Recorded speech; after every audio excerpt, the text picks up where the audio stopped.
आज का ये केस है अयोध्या से, जहां 12 साल की लड़की के साथ गैंगरेप करके उसे प्रेग्नेंट बना के बिना कपड़ों के छोड़ दिया जाता है। लड़की की मां पुलिस के दरवाजे पर पहुंचती है उनसे मदद मांगने के लिए, लेकिन पुलिस भी उनकी कोई मदद नहीं करती है। पुलिस केस बंद करने या उसमें से एक व्यक्ति का नाम हटाने के लिए बोलती है। 12 साल की इस बच्ची के साथ ऐसा कुकर्म करने वाले लोग कौन थे और जिसके खिलाफ पुलिस भी FIR दर्ज करने के लिए घबरा रही थी। तो आइए जानते हैं आज के इस केस में। अयोध्या में रहने वाली एक 12 साल की लड़की अपने भाई, 4 बहनें और अपने मम्मी के साथ रहती है। उसके पापा की 2 साल पहले ही मौत हो जाती है। उसकी मम्मी मजदूरी करके और लोगों के घरों में काम करके, लोगों के खेतों में काम करके अपने बच्चों का पालन पोषण करती है। जुलाई 2024 महीने के लास्ट में एक दिन वो लड़की अपने खेतों में जाती है। शाम हो जाती है, शाम से रात होती है, लेकिन वो लड़की घर नहीं पहुंची होती है। उसकी मम्मी उसको आसपास ढूंढने के लिए जाती है, लेकिन वो मिलती नहीं। दूसरे दिन की सुबह उसकी मम्मी उसको ढूंढने के लिए निकल जाती है। वो देखती है अपने गांव के पास ही एक खेत में एक लड़की बिना कपड़ों के बैठी होती है। जैसे ही वो वहां उसके पास जाकर देखती है तो वो लड़की उन्हीं की बेटी होती है। वो उसे अपने कपड़ों पर लपेटकर घर लेके आती है। वो उससे पूछते हैं कि उसके साथ ये क्या हुआ है, लेकिन वो कुछ नहीं बताती। उसकी तबीयत भी बहुत ख़राब होती है, तो उसकी माँ उसे हॉस्पिटल लेके जाती है। जांच होने के बाद डॉक्टर उन्हें बताते हैं कि आपकी बेटी प्रेग्नेंट है। ये सुनकर वो हैरान थे कि आखिर किसने उनकी बेटी के साथ ऐसा किया। वो उससे पूछते हैं कि बेटी, आखिर तुम्हारे साथ ऐसा किसने किया। तो बेटी रोते हुए बताती है कि आज से करीबन 2 से ढाई महीने पहले मैं अपने खेतों से घर को वापस लौट रही थी।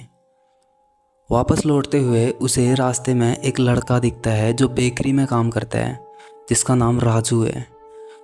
तो वो उसे बिस्किट का लालच देके अपने साथ चलने को बोलता है। वो बोलता है कि मेरे मालिक तुम्हें बुला रहे हैं और वो तुम्हें बिस्किट देंगे। बिस्किट का नाम सुनकर वो लड़की उनके साथ जाने को तैयार हो जाती है और उस लड़के के साथ चले जाती है। वहां पहुंचने के बाद उसे कुछ देर बेकरी में ही बैठाया जाता है। फिर बेकरी का मालिक, जिसका नाम मोहम्मद मोहित खान होता है, वो अंदर से बिस्किट लेके आता है।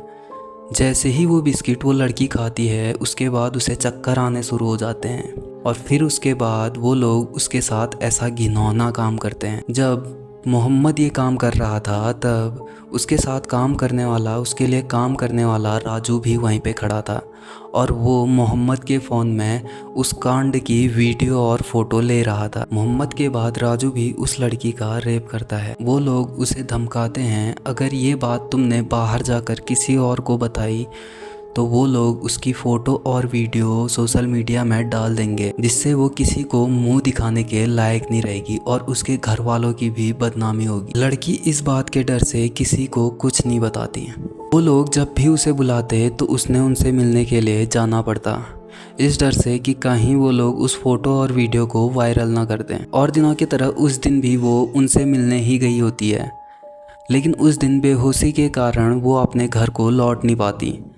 जैसे ही उसकी रात को आंख खुलती है, वैसे ही वो वहां से भाग जाती है। जैसे ही लड़की की माँ ये बात सुनती है तो वो तुरंत ही अपनी बेटी को लेकर अपने नज़दीकी पुलिस स्टेशन पहुंच जाती है अपनी इस बात की रिपोर्ट दर्ज कराने। जैसे ही पुलिस वाले ये बात सुनते हैं तो वो लोग हैरान हो जाते हैं, क्योंकि इनमें से एक नाम ऐसा था जिसके घर पे ये पुलिस स्टेशन चल रहा था। पुलिस वाले उस नाम में से एक नाम हटाने को बोलते हैं, लेकिन लड़की की मां नहीं मानती, क्योंकि ये पूरी साजिश उसी की होती है, जो था मोहम्मद खान। मोहम्मद सपा से बदरसा का नगर अध्यक्ष था। ये जाना माना आदमी था, इसलिए पुलिस वाले इसकी रिपोर्ट दर्ज करने से घबरा रहे थे। मोहम्मद 2012 से बदरसा का नगर अध्यक्ष था। इसने बहुत सारे गरीब लोगों की और सरकारी जमीनों पर अवैध तरीके से कब्जा कर रखा था। इसके बारे में बाद में पता चला। पुलिस से लड़की की फैमिली को कोई मदद नहीं मिलती, लेकिन अब ये बात पूरे शहर में फैल गई थी